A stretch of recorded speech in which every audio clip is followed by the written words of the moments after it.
बिहार में जहरीली शराब पीकर मरने वालों की संख्या बढ़ती जा रही है। सूबे के सीएम नीतीश कुमार कभी सदन में गुस्सा दिखा रहे हैं, कभी कह रहे हैं कि जो शराब पिएगा वो तो मरेगा ही, तो कभी मरने वालों को मुआवजा देने से इनकार कर रहे हैं। इसी बीच जन सुराज पदयात्रा कर रहे प्रशांत किशोर ने इन मौतों पर दुख जताते हुए शराबबंदी को एक विफल योजना बताया और इसे 48 घंटे के अंदर रद्द करने की मांग की। शराबबंदी को अगले 48 घंटे के अंदर इस कानून को वापस लेना चाहिए और शराब बिके न बिके क्या किया जाए उस पर एक नया प्रोग्रेसिव लेजिस्लेशन बिहार में नया कानून बनाया जाना चाहिए, जिसमें शराब को लेकर पहले इन्होंने क्या किया, अपने पहले 2 टर्म में गांव-गांव में शराब की दुकान खुलवा दिए पंचायत स्तर पे।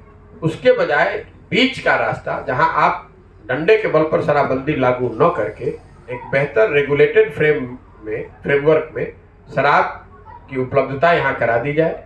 जो जिसको पीना है वो टैक्स दे पिए, लेकिन वो रेगुलेटेड होना चाहिए ताकि उन जगहों पर जहाँ शराब के बिकने से पीने से न्यूसेंस क्रिएट होता है या लोगों को समाज को परेशानी होती है वहाँ ये न बिके, और जो लोग पैसा देकर अपने घर में बैठकर पीना चाहते हैं दे पिए, अपना वो समझे।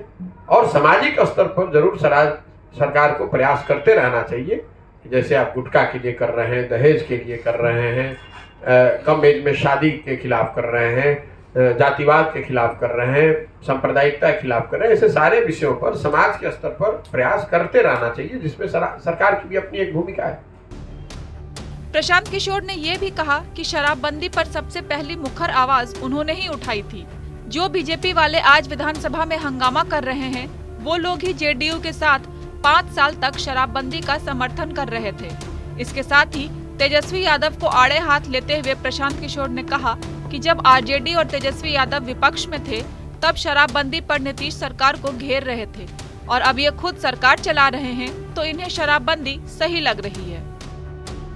इससे ज्यादा दुखद और क्या घटना हो सकती है? किसी सरकार की गलत नीति की वजह से अकारण इतने लोगों की जान जाना।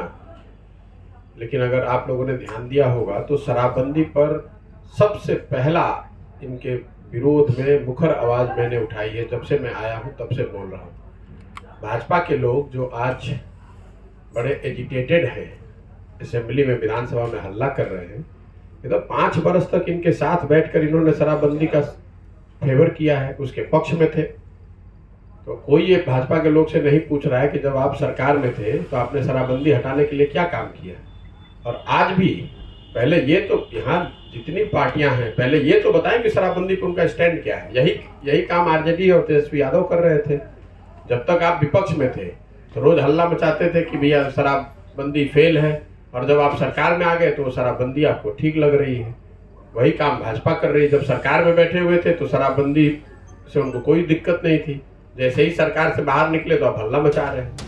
पीके ने नीतीश कुमार पर भी निशाना साधा और कहा कि नीतीश कुमार के इर्द गिर्द रहने वाले लोग खुद शराब पीते हैं और फिर नीतीश कुमार के सामने लंबी लंबी बातें करते हैं। जो भी नीतीश कुमार को जानते हैं वो सब इस बात से परिचित हैं। मैं नाम किसी का नहीं लेना चाहता, वही सामने में बैठ के दारू पी रहे हैं सब। वो क्या कसम खिलवाएंगे? हम जानते नहीं है। आप कितना जानते हैं नीतीश कुमार को? हम उनके साथ रहे 2 साल घर में उनके, हम जानते नहीं कि उनके इर्द गिर्द जो लोग रहता है घर में जाके दारू पीता है और इनके सामने बैठ के लंबा लंबा बात कर रहा है। जीतन राम मांझी के जो भी नीतीश कुमार को जानता है, उनकी व्यवस्था को जानता है, उनके इर्द गिर्द जो अफसर हैं और जो सो कॉल्ड उनके चमचे हैं वो सब पी रहे शराब, और उनके साथ आप कह रहे कसम। ये तो हम लोग जग हंसाई वाली बात है कि किसी राज्य का मुख्यमंत्री किसी डिस्ट्रिक्ट के डीएम और एसपी को बुलाकर कहता है कसम खाइए कि आप शराब का कारोबार करने वालों को पकड़िएगा। इसका मतलब कि आपका इकबाल खत्म हो गया है। इसका मतलब एक लाइन में किया ड्रामा का। ये ड्रामा नहीं है भाई, ये उनकी उनका मतलब झुंझलाहट है। उनको समझ में नहीं आ रहा कि करे तो क्या करे। जब आप अकेले पड़ जाते हैं, आप घिर जाते हैं तो इस तरह की बेवकूफी भरी काम करते हैं। या तो आप ओवर ड्रामेटिक हो जाइएगा, तो ये ड्रामा है, ओवर ड्रामेटिज्म है कि भाई अफसर को बुलाकर मंच पर कहना कि भैया शपथ लो या कसम खाओ, या फिर आप झुंझलाहट में वो कीजिएगा जो कल वो विधानसभा में कर रहे थे कि जो प्रश्न कर रहा है उसको कह रहे हैं कि तुम लोग सब शराबी हो गए हो। नीतीश कुमार के तेजस्वी यादव को नेतृत्व सौंपने वाले हालिया बयान पर बोलते हुए प्रशांत किशोर ने कहा कि नीतीश कुमार का राजतंत्र नहीं है कि जो वो कहेंगे वैसा हो जाएगा। पीके ने ये भी कहा कि 2025 में नहीं बल्कि नीतीश कुमार को तेजस्वी को अभी ही कमान सौंप देनी चाहिए। देखिए, नीतीश कुमार बिहार के आगे ना सोच सकते हैं, ना पहले सोचे, ना आगे सोच सकते हैं। जब देश उनको उस भूमिका में देखना चाहता था 2015-16 में, या देख सकता था, तब तो वो भाग के भाजपा की गोद में बैठ गए, इसलिए कि उनको डर था कि यूपी चुनाव हारने के बाद, जब यूपी में भाजपा की बड़ी जीत हुई 2017 में, तो 6 महीना उस डर से नीतीश कुमार भाग कर चले गए एनडीए में कि कहीं बिहार में भी ऐसा ना हो जाए। उनको उनकी सारी जो आज सोच है वो इतनी है कि बिहार में हम किसी तरह चीफ मिनिस्टर जितने समय तक बने रह सके वो बने रहे। और आपने कहा 25 में तेजस्वी यादव का, ये क्या नीतीश कुमार का राजतंत्र है क्या बिहार? और 25 क्यों, अभी दे दीजिए तेजस्वी को, उसमें दिक्कत क्या है? मैं तो ये मांग कर रहा हूं नीतीश कुमार से कि भाई आप 25 तक क्यों इंतजार कर रहे हैं?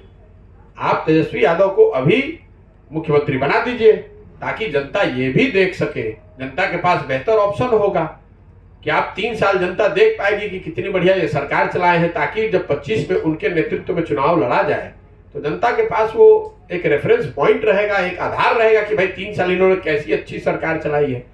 तो नीतीश कुमार जी से या आप इसको हेडलाइन ही बना लीजिएगा, मेरा अनुरोध है कि तेजस्वी को, चूंकि उन्होंने कहा है कि 25 में उनके नेतृत्व में चुनाव लड़ा जाएगा, तो 25 तक इंतजार नहीं करना चाहिए, अभी मुख्यमंत्री का पद जो है वो तेजस्वी यादव को दे देना चाहिए। प्रशांत किशोर के तंज वाले तीखे सवालों से तो सभी रूबरू हैं, तभी तो गाहे बगाहे उन्हें नेताओं की नाराजगी का सामना भी करना पड़ता है। लेकिन पीके अपने धुन के पक्के हैं, वो सवाल पहले भी उठा रहे थे और आगे भी उठाते रहेंगे।